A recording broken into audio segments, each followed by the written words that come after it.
We listen, we don't judge. We listen with no judgment. Indaba ka-Anonymous osibhalele namhlanje ifundeka kanje. Ngathwala ngomama wami ongizalayo ngenxa yokuthi wangilahla ngisaseyingane. Ngiyabingelela kuwe ntokazi nakumphakathi waka-We listen, we don't judge. Indaba yami yinde kakhulu kodwa ngizamile ukweqa ezinye izigameko. Ngikhuliswe ugogo owangithola ngilahliwe ehlathini.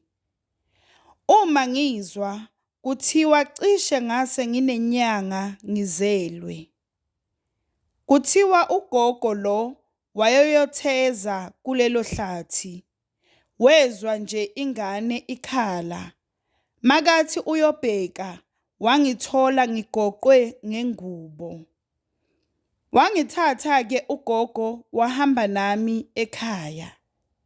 Akazange aye emaphoyiseni. La sasihlala khona kwakusemakhaya impela. Ngoba sazi ke ukuthi imizi yasemakhaya iqhelelene kangakanani. So akekho umuntu owanaka ukuthi ugogo uthole ngengane ehlathini. Ugogo wayenengane yentombazane ehlala eThekwini. So kwathiwa ngiyingane yalowo sisi ebantwini. Ugogo uNkulunkulu wamubusisa ngezingane ezimbili. Okungumalume kanye nalosisi engikhule kuthiwa ngiyingane yakhe. Wangikhulisa ke ugogo. Kwathi lapho sengino 6 years ngelishwa ugogo wasishiya emhlabeni. Umalume wayehlala nonkosikazi wakhe kanye nezingane zabo ezintathu. Lezi ngane zazizindala kunami kodwa leyo kugcina yayingishiya nje ngonyaka. Lo sisi yena le engikhule kuthiwa umama wami wayenengane eyodwa eyayincane kunami ngo2 years. Emva kokushona kukagogo impilo yami yaqala yabanzima kakhulu. Ngaqala ukulusa izinkomo ngino 6 years. Uma nje kuke kwenzeka kwaduka nje inkomo eyodwa. Umalume wayengishaya ngesitswebhu. Kwasikole leso ngasiqala sengimdala sengino 9 years. Nakhona umakhelwane owangizamela ukuthi ngikhone ukungena esikoleni. Ngangiyisisebenzi sakulomuzi. Njalo ekseni bengivuka ngovivi ngiyosenga. Ngiqede ngivulele izinkomo. Kuyima ngiyogeza ngiye esikoleni. Nakhona naleso sikolo sasisekudeni. Ngangihamba ngezinyawo. Uma ngibuya esikoleni ngangiqala ngiyokha amanzi emfuleni. Mangiqeda ngiye ezinkomeni. Ngezinye izinsuku ngangincishwa ngisho ukudla. Usisi lo kwakuthiwa umama wami wayethi noma afikile ekhaya wayengangiphatheli ngisho uswidi. Wayengangazi nokuthi ngiyini. Ngangihlezi ngizibuza ukuthi umama onjani lo. Ngikhumbula ngelinye ilanga umfazi kamalume wangishaya ekhona. Ngathi ngibalekela kuye naye wafike wangishaya wangikhiphela ngaphandle. Ngalala ngaphandle ubusuku bonke. Kwakubanda ngoba kwakusebusika. Ngagodola kwaze kwasa. Le ngane kamalume endala yayinako kona ukukhombisa ukuthi iyazwelana nami, kodwa yayingekho into azoyenza ngoba phela yayimsaba ubaba wayo. Umalume wayeyibhubesi, wayesatshwa kakhulu. Ngisho unkosikazi wakhe wayenokumushaya. Ngenxa yesimo sempilo bengiphila ngaphansi kwaso, isikolo ngagcina ngingasiqedanga. Kwathi lapho sengisiyekile isikole, ngathi nje ngizihambela, ngahlangana nabobhuti ababili. Kwakuyilabantu bokuhamba. Bangibuza ukuthi ngiyawufuna na umsebenzi. Ngavumela phezulu. Bangitshela-ke ukuthi bafuna umuntu ozobaxovela udaka. Lo muntu obaxovelayo uyagula. Ngaqala kanjalo-ke ukuba uxova udaka. Labo bhuti bayithanda indlela engangikhuthele ngayo. Bese kuthi njalo mabathole itoho lokwakha bangibize. Sinalabo bhuti bese sinako nje ukuxoxa ngezinto zokuthwala siqhuba usuku. Kukhona nje inyanga yangakubo bebayibabaza kakhulu ngezinto ezifana nalezo. Nemali ke engangiyisebenza lapho kwakumele ngibuye nayo yonke ngiyinike umalume. Kwathi nje ngelinye ilanga labo bhuti bangibiza. Babethole itoho kwesinye nje isigodi esasithe ukuqhela nasekhaya. Lokho kwasho ukuthi sizohlala lapho iviki lonke. Nangempela ngabika-ke kumalume ukuthi ngizobe ngingekho iviki lonke. Akabanga nankinga phela ngoba uyazi ukuthi ngiyosebenzela bona. Sahamba-ke safika kulomuzi. Kwakuyikhaya nje elifudumele. Ubaba wakhona wayehamba ngemoto ephezulu. Kwakunezingane ezimbili zamantombazane nomama wakhona. Safika lapha saboniswa indawo esizolala kuyo. Nangempela ngakusasa savukela khona etohweni. Kwathi nje ngelanga lesithathu sisabhizi lapha sisebenza. Kwafika lo mama azosilethela itiya. Wangithola ngigobile ngixova udaka. La eqolo nginebala nje elikhulu elimnyama. Sezwa nje ngamakomishi awa asakazeka le. Sathi siyabheka, hayibo, ilo mama. Nangu sekamangele manje uthukile ngathi ubona isipoki. Sathi siyabuza ukuthi kwenze njani. Wavele wagijima wayozivalela endlini. Emini vele besisala naye lo mama. Izingane bezisuke zisesikoleni. Ubaba yena bekasuke asemsebenzini. Saxakeka-ke ukuthi kwenzakalani. Ngathi ngiyamlandela ngiyokokoda emnyango, wangavula. Ngahamba-ke ngabuyela kulamadoda saqhubeka nomsebenzi. Kodwa sasizibuza ukuthi ngabe yini inkinga. Sathi nje sisaxakekile sabona imoto yalo baba ingena.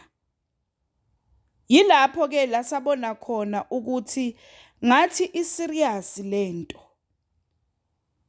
Wangena lo baba Kwaphela nje amahora ambalwa ngabona ezongibiza. Savele sabhekana nalamadoda, ngazibuza ukuthi ngabe ngenzeni ke manje Nkosi yami. Ngafika endlini kwathiwa angihlale phansi. Bangibuza igama nesibongo ngabatshela. Bangibuza ukuthi ngizalwa ubani. Ngasho loya sisi vele lengikhule kuthiwa umama wami. Bangibuza ubaba, ngasho ngathi angimazi, angikaze ngizwe ngaye. Ngikhuluma nalo baba, lo mama uthulile nje uhlahle amehlo. Kwathiwa angisukume ngivule iskipa ngibheke le, khona into abafuna ukuyibona. Lapho sengithuke ngiyavevezela. Ngasivula ke iskipa. Wavele wakhala kakhulu lo mama. Ngaxakeka ke manje ukuthi kwenze njani. Ngathi ngiyabheka nalo baba sekayakhala. Uthethisa lo mama uthi akangitshele iqiniso. Nalamadoda nawo avele ayeka ukusebenza agijima eza la endlini. Ezwa phela isililo salo mama. Sasigcwele manje landlini, nalo mama uyakhala. Lo baba naye uyathetha, utshela lo mama ukuthi ukukhala angeke kumsize ngalutho, akangitshele iqiniso. Kwathi ngelikade lo baba wavele wakhumula iskipa sakhe naye wabheka le. Masithi naye unebala elifana nelami ncamashi. Yilapho ke lo mama la wakhipha khona igama lokuthi sicabanga ukuthi uyingane yala ekhaya. Ngavele ngezwe ngathi kuthi ntwi emadlebeni ami, ngavele ngaquleka. Ngaphaphama sengimanzi nte, sebangithele ngamanzi. Ngavuka kwathiwa angiyongena ebhavini ngigeze, ngizofudumala ngizokwazi ukushintsha izimpahla. Kwakubanda nje. Ngicabanga ukuthi sonke siyazi ukuthi esikhathini esiningi kwakhiwa ebusika ngoba imvula isuke inganethi. Nangempela ngahamba ke ngayogeza. Lapho ingqondo isadidekile. Labo bhuti ke bona baphuma bayozama ukuqhubeka nomsebenzi. Ngathi ngisageza ngale, ngezwa lo baba ekhuluma nefoni. Ethi ucela bayomlandela izingane esikoleni, bengazilethi la ekhaya, uzozilanda late. Kunenkinga abasayilungisa la endlini. Angazi ke ukuthi wayefonela bani. Ngathi mangiqeda ke ukugeza, ngahlaliswa phansi. Bangilandisa kahle ke yonke indaba. Wachaza ke lo mama, wathi yena nalo baba bebathandana basasesikoleni. Lo baba wayephambili kunaye ngama-grade ayi-2. Wathi lo baba wathi makaceda isikole wahamba wayofundela.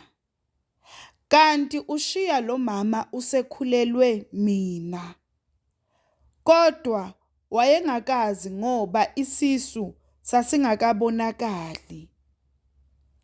Lo mama lo isimo sakubo sasingesihle kahle.